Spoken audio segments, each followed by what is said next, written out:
नमस्कार।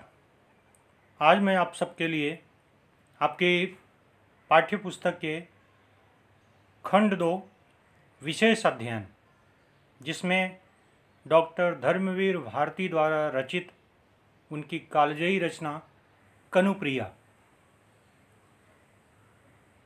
आज कनुप्रिया के संबंध में हम चर्चा करेंगे, उसका स्पष्टीकरण करेंगे। छात्रों, कनुप्रिया डॉक्टर धर्मवीर भारती की एक ऐसी कालजयी रचना है जिसने हिंदी साहित्य में तो अपना स्थान बनाया ही है, जनमानस में, लोगों के दिलों में एक अलग तरह का भाव पैदा किया। और वो भाव था कृष्ण और राधा के प्रेम से अलग एक दूसरे महत्वपूर्ण बिंदु पर विचार करने का। वो महत्वपूर्ण इसलिए कि राधा और कृष्ण के प्रेम के विषय में तो हम लोगों ने बहुत कुछ पढ़ा, बहुत कुछ सीखा। सूरदास, मीराबाई, रसखान, इन सब ने कृष्ण और राधा के प्रेम के बारे में तो वर्णन किया, लेकिन डॉक्टर धर्मवीर भारती ने जिस तरह से राधा के अंतरात्मा के द्वारा कृष्ण का जो वर्णन किया है, वह इस नई कविता की प्रमुख विशेषता मानी जाती है। बच्चों, डॉक्टर धर्मवीर भारती ने इस कनुप्रिया के माध्यम से स्त्रियों के कोमल हृदय के विषय में बताने की कोशिश की है कि बाहर से भले ही कठोर दिखें, पर अंदर से उनका हृदय बहुत ही कोमल होता है। एक अलग तरह का व्यवहार लोगों के साथ किया जाता है। कृष्ण और राधा,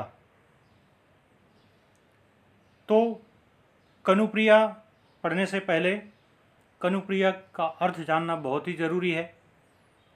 कनु का अर्थ है कान्हा या कृष्ण, और प्रिया यानी कान्हा की प्रिया राधा।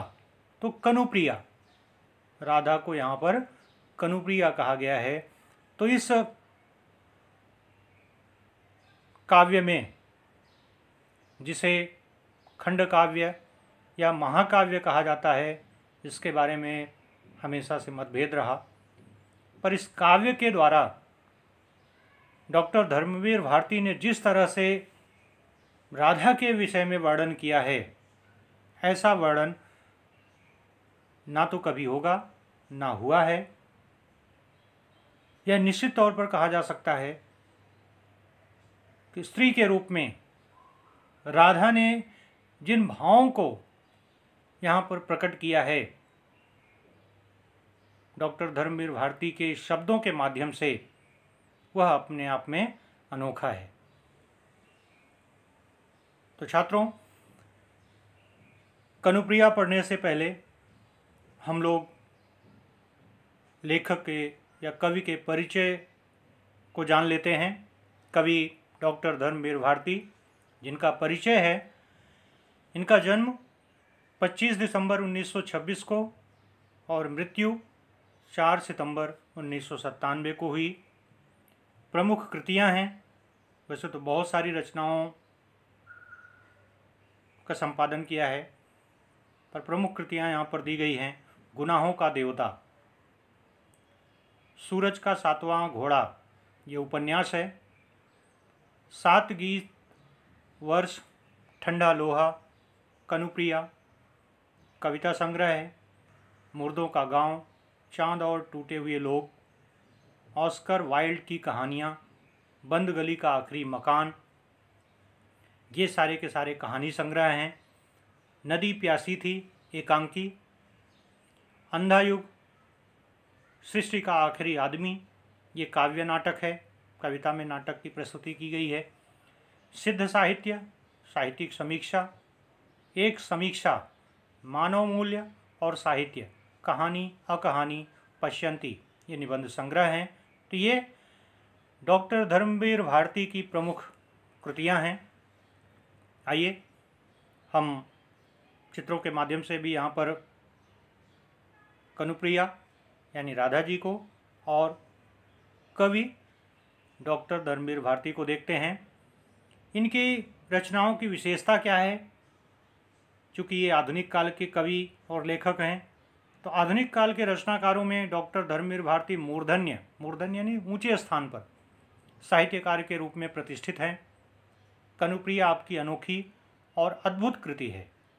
डॉक्टर धीरेन्द्र के निर्देशन में सिद्ध साहित्य पर शोध प्रबंध, जिसका हिंदी साहित्य अनुसंधान के इतिहास में विशेष स्थान रहा है। टाइम्स ऑफ इंडिया पब्लिकेशन के प्रकाशन, धर्मयुग के वर्षों तक आप संपादक रहे। आपको पद्मश्री, व्यास सम्मान तथा कई राष्ट्रीय पुरस्कारों से अलंकृत किया गया। अब धर्मवीर भारती की कनुप्रिया के बारे में भी हम जानने की कोशिश करते हैं कि पहले तो कनुप्रिया कौन सी विधा में है, फिर पाठ परिचय यानी कनुप्रिया में क्या कवि ने अपनी भावनाओं को व्यक्त किया है, उसका संक्षिप्त रूप पाठ परिचय के माध्यम से हम जानने की कोशिश करते हैं। विधा, बच्चों आपसे यह प्रश्न पूछा जाता है कि कौन सी रचना कौन सी विधा में लिखी गई है। तो यदि कनुप्रिया पर प्रश्न पूछा जाए तो यह पहले तो पद्य है और विधा नई कविता। नई कविता जो नए ज़माने के अनुसार नई सोच, नया दृष्टिकोण लेकर प्रस्तुत की गई हो, वही नई कविता होती है।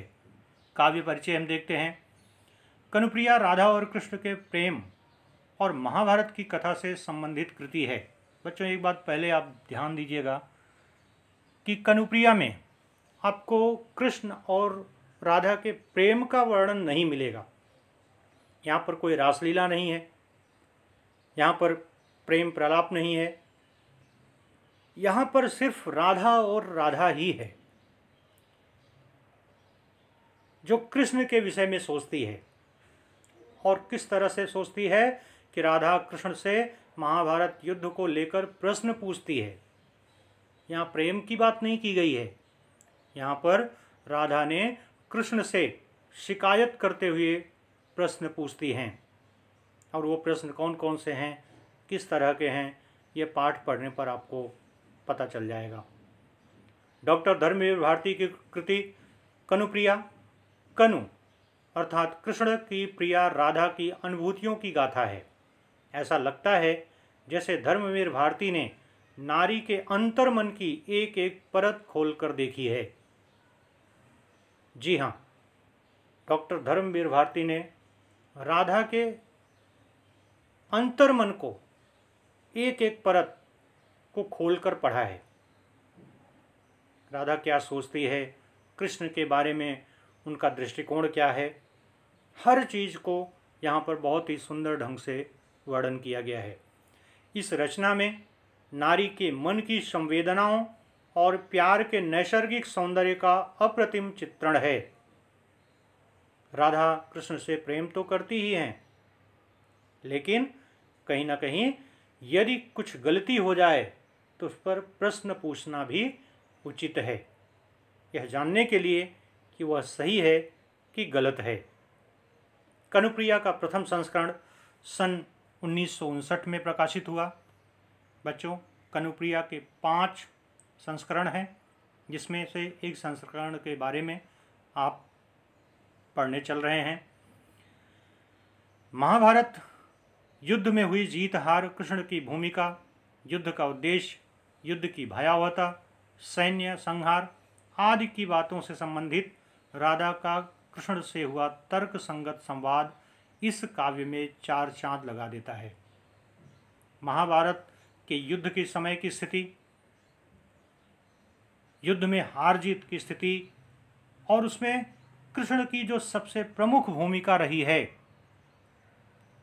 उस पर राधा कृष्ण से ही प्रश्न पूछती हैं कि युद्ध का उद्देश्य क्या था, युद्ध की भयावहता इतना क्यों हुई, सैन्य संहार, इतने सैनिक कैसे मारे गए, इन सब के बारे में राधा कृष्ण से प्रश्न पूछती हैं कि क्या यह उचित था, यह युद्ध होना अनिवार्य था। इससे पता चलता है कि राधा की संवेदना कितनी गहरी है मानवता के प्रति, इंसानियत के प्रति, इस विश्व के प्रति, जन कल्याण के प्रति। अब आपके काव्य में जो पहला सर्ग दिया गया है उस पहले सर्ग का नाम है सेतु मैं। बच्चों ध्यान दीजिएगा कि यहाँ पर कृष्ण की उपस्थिति नहीं है। इस काव्य में सिर्फ आपको राधा ही मिलेंगी। राधा की दो अवस्था है, एक चेतन अवस्था, दूसरी अचेतन अवस्था। राधा के दो रूप और दोनों रूप एक दूसरे से प्रश्न पूछ रहे हैं। एक ऐसी अवस्था है जो अचेतन है, जिसे आप कह सकते हैं कि मूर्छित अवस्था, जिसको कोई होश नहीं है। और ऐसी स्थिति तब होती है जब कोई चिंता में डूबा रहता है, सोच में डूबा रहता है। तब उसका दूसरा जो रूप होता है, जो चेतन अवस्था होती है, जिसे जीवित अवस्था भी कह सकते हैं, उस अवस्था में हम खुद से ही प्रश्न पूछते हैं। यानी चेतन अवस्था अचेतन अवस्था से प्रश्न पूछती है। उसी तरह से राधा भी खुद से ही प्रश्न पूछ रही हैं, और वो प्रश्न किसके विषय में है? कृष्ण के विषय में। हम यह भी कह सकते हैं कि राधा और कृष्ण दोनों की अलग कल्पना की ही नहीं जा सकती, और इसी रूप में राधा को भी लग रहा होगा कि कृष्ण उनके अंदर ही हैं। तो मैं अपनी अंतरात्मा से ही क्यों ना पूछूं? ऐसे लगेगा कि जैसे मैं कृष्ण से ही बातें कर रही हूं। तो आइए देखते हैं प्रथम सर्ग सेतु मैं। सेतु का अर्थ है पुल। दो किनारों को जोड़ने का काम सेतु करता है, पुल करता है। और मैं शब्द राधा जी अपने लिए कह रही हैं कि क्या मैं पुल थी, और ये प्रश्न वो कृष्ण से पूछ रही हैं, जबकि कृष्ण वहाँ है नहीं। एक चेतन अवस्था और एक अचेतन अवस्था से पूछ रही है कि क्या मैं कृष्ण के लिए पुल थी। नीचे की घाटी से ऊपर के शिखरों पर जिसको जाना था वह चला गया, हाय मुझी पर पग रख मेरी बाहों से इतिहास तुम्हें ले गया। सुनो कनु सुनो, क्या मैं सिर्फ एक सेतु थी तुम्हारे लिए? अब यहाँ पर चित्र के माध्यम से भी देखिए कि राधा जी ऐसे लग रहा है जैसे वो अचेतन अवस्था में हैं, वो चिंता में डूबी हुई हैं, खोई हुई हैं, और वे अपनी चेतन अवस्था से कृष्ण के विषय में जानने की कोशिश कर रही हैं और उनसे प्रश्न पूछ रही हैं। वो प्रश्न कौन कौन से हैं देखिए। राधा कहती हैं कि हे कान्हा, इतिहास की बदली हुई इस करवट ने तुम्हें युद्ध का महानायक बना दिया। राधा जी कह रहे हैं कि नीचे की घाटी से ऊपर के शिखरों तक, नीचे से घाटी, नीचे आप जाकर देखिए, ऊपर ऊंचाई पर भी आप कहीं पर भी आप अगर देखेंगे तो हे कनु, आपको तो इस युद्ध ने, यानी इस महाभारत के युद्ध ने महानायक बना दिया। आप तो महाभारत के युद्ध के सबसे प्रमुख नायक बन गए। लेकिन कनु, इसके लिए बलि किसकी चढ़ी? प्रश्न पूछ रही हैं उनसे, इसके लिए बलि किसकी चढ़ी? तुम महानायक के शिखर पर अंततः मेरे ही सिर पर पैर रखकर आगे बढ़ गए। राधा जी कह रही हैं कि मेरे ही सिर पर पैर रखकर तुम इस ऊंचाई पर पहुंच गए, यानी तुम महानायक बन गए। प्रेम तो मेरे साथ किया, प्रेम का संदेश पूरी दुनिया को मेरे साथ दिया कि राधा और कृष्ण का प्रेम अमर है। यह प्रेम जो जीवन देता है, लोगों में प्रसन्नता, आनंद प्रसारित करता है।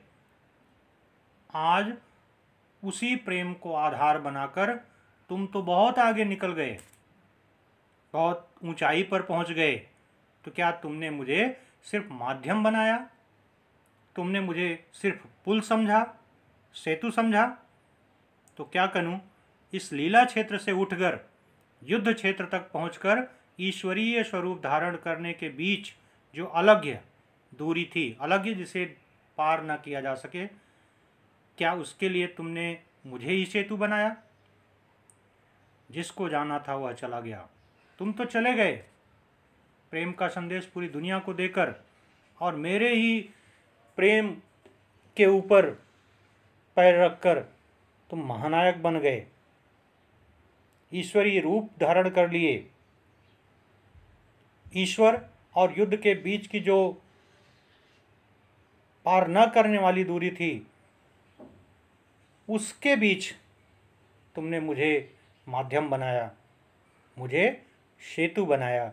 यह शिकायत करते हुए राधा कृष्ण से प्रश्न पूछती थी कि क्या मैं ही सेतु थी, मैं ही वह पुल थी जिसके सिर पर पैर रखकर तुम युद्ध क्षेत्र से और ईश्वर स्वरूप धारण करने के बीच की दूरी को पार किया। इसको मैं किस रूप में देखूं? क्या मुझे सिर्फ तुमने सहारा बनाया, मुझे सिर्फ पुल समझा? तो बच्चों, राधा की यह शिकायत कृष्ण से है कि मुझे तुमने सेतु क्यों बनाया, पुल क्यों बनाया। आइए, यहाँ पर शब्दार्थ भी दिया गया है, इसको भी आप ध्यान से देखिएगा और लिखने की कोशिश करिएगा। फिर से आगे बढ़ते हैं। लीला भूमि और युद्ध क्षेत्र के अलंघ्य अंतराल में अब इन सूखे शिखरों, मृत्यु घाटियों में बने सोने के पतले गुंथे तारों वाले पुल सा, निर्जन, निरर्थक, कांपता सा यहाँ छूट गया मेरा यह सेतु जिस्म, जिसको जाना था वह चला गया। बहुत सुंदर ढंग से यहाँ पर डॉक्टर धर्मवीर भारती जी ने राधा जी के अंतर मन को व्यक्त किया है। राधा अपने ही अचेतन अवस्था से पूछ रही हैं, ऐसे लग रहा है जैसे वह कृष्ण से बातें कर रही हैं और शिकायत कर रही हैं। और शिकायत किस तरह का है कि लीला भूमि और युद्ध क्षेत्र, लीला भूमि जो लीला उन्होंने रासलीला, बाल लीला, जो माता यशोदा नंद बाबा के साथ और राधा जी के साथ, गोपियों के साथ किया, और उसके साथ साथ युद्ध क्षेत्र तक अलंघ्य अंतराल में, अलंघ्य जिसे पार ना किया जा सके, यानी तुम्हारी लीला भूमि और युद्ध का क्षेत्र, दोनों जो किनारे हैं, इनको जोड़ने का जो काम है वो मैं हूँ। क्या करूँ? इस लीला क्षेत्र से उठकर युद्ध क्षेत्र तक पहुंचकर ईश्वरीय स्वरूप धारण करने के बीच जो अलंघ्य दूरी थी, क्या उसके लिए तुमने मुझे ही सेतु बनाया? क्या मेरे प्रेम को तुमने साध्य न मानकर साधन माना? अब इन शिखरों, मृत्यु घाटियों के बीच बना यह पुल निरर्थक लगता है। अब इन सूने शिखरों, मृत्यु घाटियों में बने सोने के पतले गुथे तारों वाले पुल सा, यानी इन ऊंचाई पर पहुंचने के लिए और उन घाटियों से होकर जो नदी बहती है, उसमें तुमने मुझे तो सोने के तारों वाला पुल समझ लिया। उसे तुमने साध्य न मानकर साधन माना। कनु के बिना मेरा यह शरीर रूपी पुल निर्जीव है, निर्जन, निरर्थक, कांपता सा छूट गया मेरा यह सेतु जिस्म। जब से तुम छोड़कर मुझे गए हो युद्ध करने के लिए, तब से मैं एकांतवासी हो गई हूँ, निरर्थक मेरा जीवन व्यर्थ हो गया है, शरीर कांपता रहता है, तुम्हारे विषय में ही सोचता रहता है। छूट गया मेरा यह सेतु जिस्म, जिसे तुमने पुल समझा, वह मेरा जिस्म अब किसी काम के लायक नहीं है। अंततः जिसको जाना था वह तो मुझसे दूर चला गया। मुझसे प्रेम की लीला तो रचाई, लेकिन आज तुम युद्ध के लिए मुझे छोड़कर चले गए, जो कि अच्छा नहीं है। वो प्रश्न पूछती हैं, क्या यह सही है? मुझे तो पुल बनाया और उसी पर पैर रखकर तुम मुझसे दूर चले गए। अब मेरे इस शरीर का कोई अर्थ नहीं रह जाता है। यहाँ पर शब्दार्थ भी दिया गया है, इसको भी ध्यान से देखिएगा। आगे बढ़ते हैं। दूसरा सर्ग इसमें है अमंगल छाया।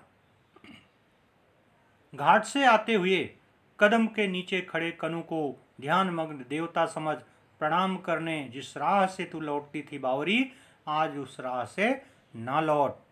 मीराबाई खुद से ही कह रही हैं, सॉरी राधा जी खुद से ही कह रही हैं। अब तो अमंगल की छाया चारों तरफ दिखाई पड़ रही है, क्योंकि युद्ध शुरू हो गया है। द्वारिका से सेनाएं अब प्रस्थान कर रही हैं हस्तिनापुर की तरफ, और जिसमें कृष्ण की सेना भी शामिल है। क्योंकि कृष्ण की सेनाएं दुर्योधन की तरफ लड़ने वाली थी और कृष्ण स्वयं पांडवों के साथ रहने वाले थे, तो इस स्थिति को देखकर राधा का मन कांप उठता है और वो अपने पुराने दिनों को याद कर रही हैं। घाट से आते हुए कदम के नीचे खड़े कनु को ध्यान मग्न देवता समझ प्रणाम करने जिस राह से तू लौटती थी बावरी, आज उस राह से ना लौट। वो खुद चिंता में डूबी हुई है और खुद से ही बातें भी कर रही हैं। राधा के दो रूप दिखाई देते हैं, मैंने पहले ही बता दिया, एक अवचेतनावस्था, दूसरी चेतनावस्था, और इसी दोनों अवस्थाओं में राधा घिरी हुई है। यहाँ अवचेतन मन में बैठी राधा चेतनावस्था में स्थित राधा को संबोधित करती है। जो राधा चिंता में डूबी हुई है, वह राधा, जो राधा आज जीवित दिखाई पड़ रही है, उस राधा से प्रश्न पूछ रही है, उसी को संबोधित कर रही है कि हे राधा, घाट के ऊपर आते समय कदम के नीचे खड़े कनु को देवता समझ प्रणाम करने के लिए तू जिस रास्ते आती थी, हे भावरी, हे पगली, अब तू उस राह से मत आ। यानी जिस घाट से होते हुए जिन सुंदर कदम के वृक्षों के नीचे खड़ी होकर तुम ध्यान मग्न होकर कृष्ण को अपना देवता मानती थी, अपना सब कुछ मानती थी, उनको प्रणाम करने के लिए तो उस रास्ते पर आती जाती रहती थी, हे पगली, आज उस रास्ते पर तुझे नहीं जाना है। क्यों नहीं जाना है? क्योंकि अब युद्ध शुरू हो गया है। उस रास्ते पर अब सेनाएं जा रही हैं, रथ जा रहे हैं, हाथिये जा रहे हैं। अब तुम्हें उस रास्ते पर नहीं जाना है। बच्चों, यहाँ पर एक बात बहुत ध्यान देनी है। एक स्त्री मन के अंतर्मन को कितने अच्छे ढंग से व्याख्यायित किया है कि जो स्त्री प्रेम के बारे में ही सिर्फ अभी तक जानती थी, आज उसी प्रेम के रास्ते पर युद्ध की जो स्थिति देख रही है, उससे राधा का मन द्रवित हो जाता है। इसीलिए वह चिंतित हो जाती हैं, परेशान हो जाती हैं और खुद से ही प्रश्न पूछने लगती हैं। यहाँ पर शब्दार्थ भी दिया गया है, इसको भी ध्यान से देखिएगा और लिखने की कोशिश करिएगा। आगे बढ़ते हैं। उजड़े हुए कुंज, रौंदी हुई लताएं, आकाश पर छाई हुई धूल, क्या तुम्हें यह नहीं बता रही कि आज उस राह से कृष्ण की 18 अक्षौणी सेनाएं युद्ध में भाग लेने जा रही हैं? राधा की अवचेतन अवस्था उनकी चेतन अवस्था से पूछ रही है या उनसे शिकायत भी कर रही है, और यह शिकायत राधा से नहीं, यह कृष्ण से है। जैसे होता है कि हम कभी कभी खुद से ही प्रश्न पूछने लगते हैं किसी दूसरे के विषय में, वही स्थिति इस समय राधा की भी है। और वो कह रही हैं कि उजड़े हुए कुंज, कुंज बगीचा, वो बगीचे जो कभी इतने खुशहाल दिखते थे, इतने प्रसन्न दिखते थे, उसमें कदम के वृक्ष या अन्य सारे जो वृक्ष होते थे वो बहुत खुश होते थे। क्यों खुश होते थे? क्योंकि वहाँ पर राधा और कृष्ण के रासलीला होती थी। लेकिन आज ऐसा कुछ भी नहीं है। उजड़े हुए कुंज, रौदी हुई लताएं, कृष्ण की सेनाओं ने, द्वारिका की सेनाओं ने अब उन बगीचों को उजाड़ दिया है, उनको रौंद दिया है। अब वहाँ पर कोई फूल खिला हुआ नहीं है, क्योंकि उनको पैरों के तले कुचल दिया है। आकाश पर छाई हुई धूल क्या तुम्हें यह नहीं बता रही कि आज उस राह से कृष्ण की 18 क्षौणी सेनाएं युद्ध में भाग लेने जा रही हैं। यहाँ पर चित्र भी दिए गए हैं कि क्या ये उजड़े हुए कुंज, रौदी गई लताएं, आकाश में उठे हुए धूल के बगुले तुम्हें नहीं बता रहे हैं कि जिस राह से तू आती थी उस रास्ते से महाभारत के युद्ध में भाग लेने के लिए कृष्ण की 18 अक्षौणी सेनाएं जाने वाली हैं।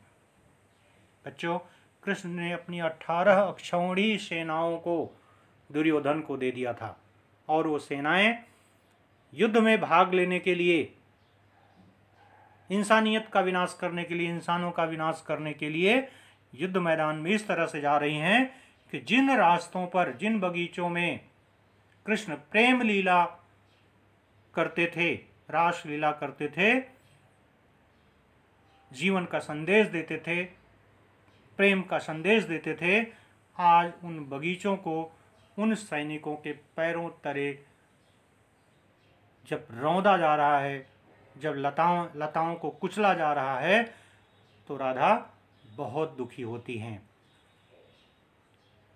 यह राधा के अंतर्मन की व्यथा है, उनका दुख है, जो शिकायत करते हुए कह रही हैं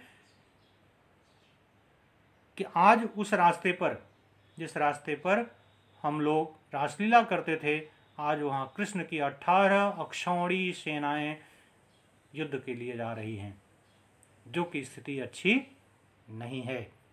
यहाँ पर शब्दार्थ भी दिया गया है। एक शब्द को मैं स्पष्ट करना चाहूँगा। आप लोगों ने महाभारत के युद्ध में भी यह शब्द बराबर सुनते आए हैं, अक्षौहिणी। इसे चतुरंगिणी सेना भी कहा जाता है। जो कृष्ण की सेना थी वो एक अक्षौहिणी थी, जिसे चतुरंगिणी भी कहा जाता था। एक अक्षौहिणी सेना में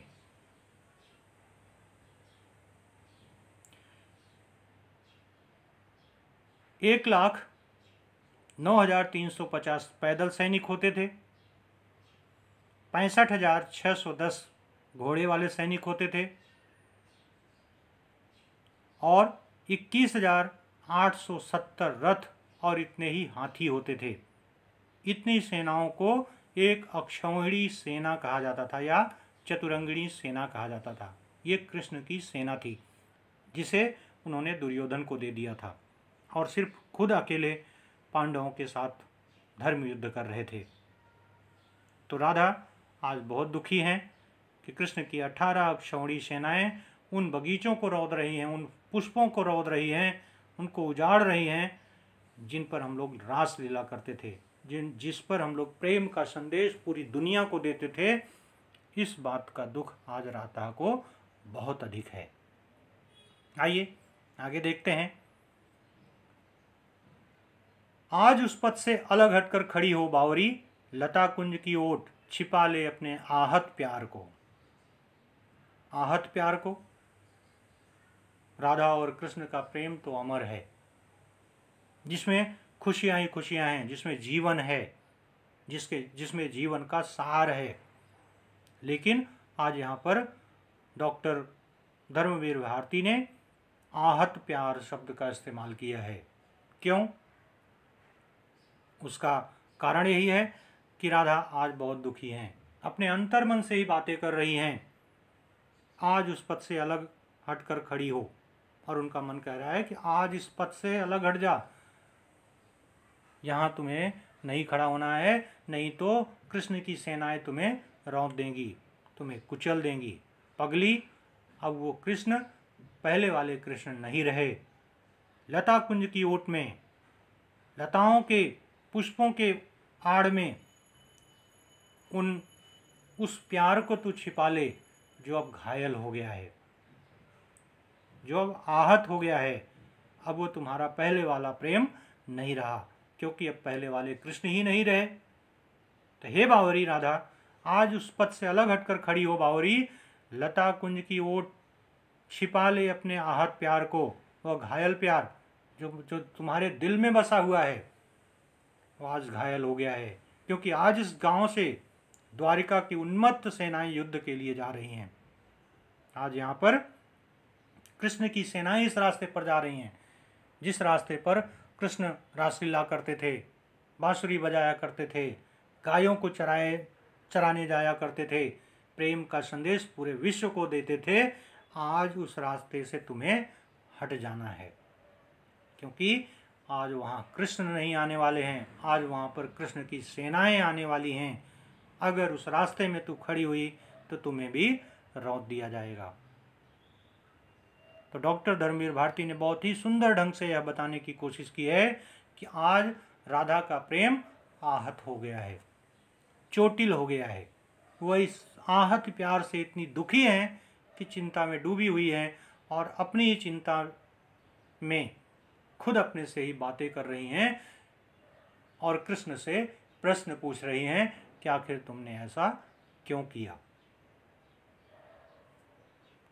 तो यहाँ पर शब्दार्थ भी दिया गया है, उसको भी आप देखिए और लिखने की कोशिश करिएगा। बच्चों, जितने सर्ग आपको मैंने बताए हैं उसका आकलन भी यहाँ पर दिया गया है।